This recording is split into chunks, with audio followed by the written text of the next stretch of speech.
मंदोदरी रावण को समझा रही है कि जिन्होंने खेल खेल में समुद्र पे पुल लांघ दिया, अब सुबेल पर्वत पे सेना सहित चढ़ाई कर दी है, प्रभु आप उनसे बैर क्यों मोल ले रहे हैं।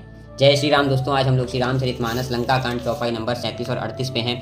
वो कहती है कि आप बार बार सोचिए इस बात को कि उनका एक अंगद दूत बन करके आया, जो भी उन्होंने आपके भले के लिए भेजा, और उससे आपने बैर मोल ले लिया, और ऐसा बैर लिया कि अब पूरी सभा में आपकी थू थू हो गई। ऐसा तो आपका अभिमान था। एक हनुमान आया जो आपके 2 पुत्र भी मार गया और साथ के साथ आपके पूरी सोने की लंका को जला करके राख कर गया। उसके बावजूद आप नहीं समझ रहे हैं कि इसमें हर तरह से सिर्फ और सिर्फ आपका नुकसान है। पर फिर भी क्यों हे पतिदेव आप मरने पे तुले हुए हैं, क्यों अभिमान में अपनी बुद्धि को नष्ट कर चुके हैं। थोड़ा तो समझने का प्रयास कीजिए कि ये सब जो हो रहा है ये आपके लिए बहुत हानिकारक है। स्त्री के शूल समान वचनों को सुनकर रावण जो है वहां से उठ करके चल दिया और सिंहासन पे जा बैठा और अभिमान बचा के बैठा।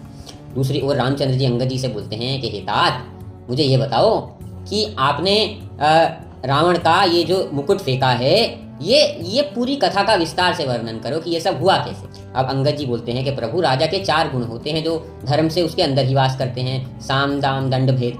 परंतु रावण अभिमान में और अपने पापों के कारण इस परिस्थिति में जा पहुंचा है कि ये चारों गुण धर्म का साथ छूटने के कारण उससे दूर हो गए और मुकुट के साथ ये आपके चरणों में आ पड़े हैं। तो इसमें मेरी कोई बड़ाई नहीं है प्रभु, ये तो आपका प्रताप है कि उस जो धर्म विमुख हो गया उसके ये चारों गुण जो उसको राज्य करने में शक्ति देते हैं, मदद करते हैं, वो आपके चरणों में आके अपने आप गिर गए। इसमें मेरी कोई ताकत नहीं थी, मेरा कोई सामर्थ्य नहीं था। अब उनके इन वचनों को सुनकर और उन्होंने जो कुछ भी किया है उसकी सराहना पूरी सेना करने लगी।